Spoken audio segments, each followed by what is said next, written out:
Welcome back to our special edition of News Final with results of your votes in the municipal election. As we told you off the top, Montreal's new mayor will be Denis Coderre, and his équipe Denis Coderre just shy of a majority in council as we stand, so far leading or elected in 30 of the 64 available council seats.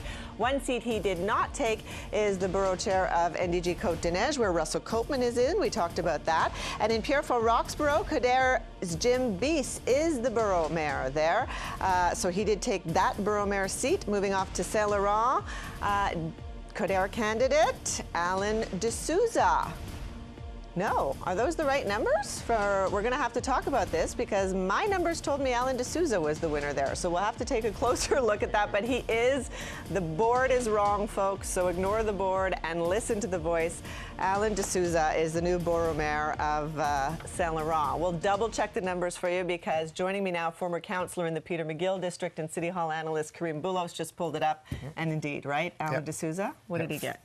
53% of the majority. 53% of the majority. So we apologize for the mistake in the board. But yes, Karim, thanks for coming in. Thanks for having me. What do you think, Denis Coderre? I mean, if you follow the polls, it makes sense. He was leading all the way. He played a very safe last 2 weeks to his campaign. Didn't come out with anything crazy and outlandish. Just wanted to ride the wave. He had a momentum on his side. He had his candidates doing all the right things and saying all the right things. So no missteps. So I think it was a very calculated, safe close off to the campaign. Now, for a good chunk of the evening, as we were updating our website and watching the results come in, we were saying that he was also going to have a majority in council. It really looked that way. You need how many seats for the majority? 33 seats to have a majority in the 64 member council plus the mayor 65, so the 33 seats would carry it. And right now he's leading or elected in 30, so he's just a couple of seats shy. And he's up against, you know, some really interesting opposition because it's a very mixed bag of Bergeron, Joly, Côté supporters, plus some really strong independent candidates, right? And I think it's a good sign for Montreal that they have people who understand. The Montrealers are starting to look at each of their slate of candidates and are becoming more selective. So you're not seeing the numbers match up between the mayor of the borough and the councillors in the borough coming from the same party. The numbers are completely out of line. So people like Jeremy Searle, for example, have a shot in Côte-des-Neiges NDG. You have independent councillors or independent parties, if you will, as in Lachine and in Outremont, that have very real opportunities to get in. So I think that what Mr. Coderre did very well is that he kept his troops in order. The message was consistent. The message was clear. We stick to the high-level things. My experience counts. Here's how we do it going in. So his team did very well for him in that perspective. You know, I think 28 or 29 seats is still a very respectable showing, given that you had 4 very solid candidates for mayor. A month ago, any one of the 4 could have easily won. No one really expected Mélanie Joly to make such a quick, jump to the front, and Mr. Côté to make let's say, a fall back. But all 4 candidates had very real chances of winning. So the outcome is actually very impressive for the most part. Very impressive results. I want to talk about his 28, 29, 30 seats. What are the chances he's going to go after some of those Joly candidates, some of those Côté candidates, try to bring them on board so he can run it as a party force in council? Well, the interesting part now is that he has a number of independent candidates who are going to be sitting as councillors, members of Mr. Dauphin's team, Madame Saint-Marc's team in Outremont, people from Madame Manon Barb's party in LaSalle. So they're orphaned, if you will. They're sitting out there by themselves.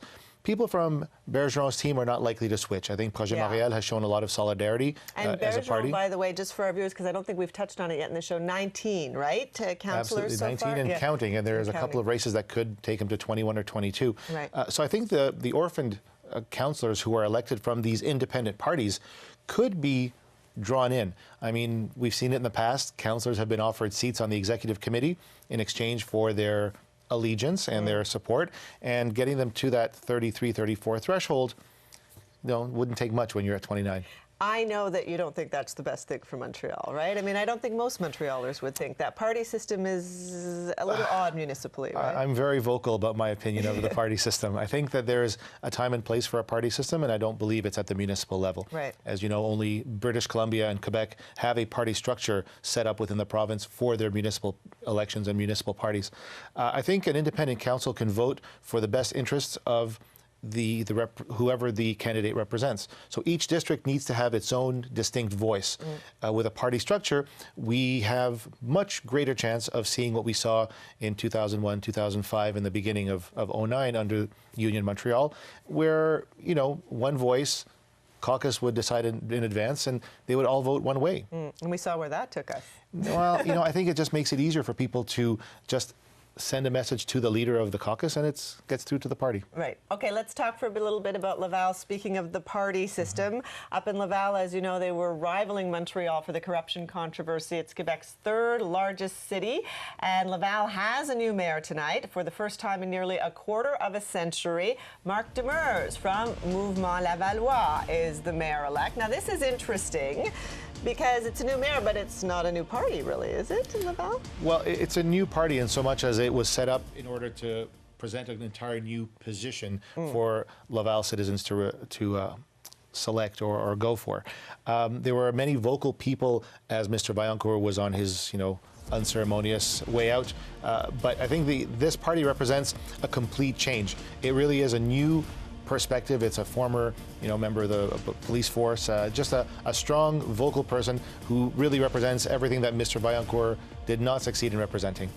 So Laval taking a new direction, and can he clean up Laval? This is what he ran on. This is what the residents are hoping from him. I think, as I said before, really it's a prerequisite. We assume that all of our politicians will be honest and work with integrity. Right. It's not one of these things that makes you stand out because you're honest. Right. You should stand out because you're dishonest. Right. So the fact that he will bring it back is what people are expecting, not hoping for. Not hoping for. It should happen, and let's hope he can run the city as well. Right. Sticking with us for the next hour. Thank you, Karim. Thank you. Karim Boulos will be with us right till the end of the show to give us perspective as more results come in.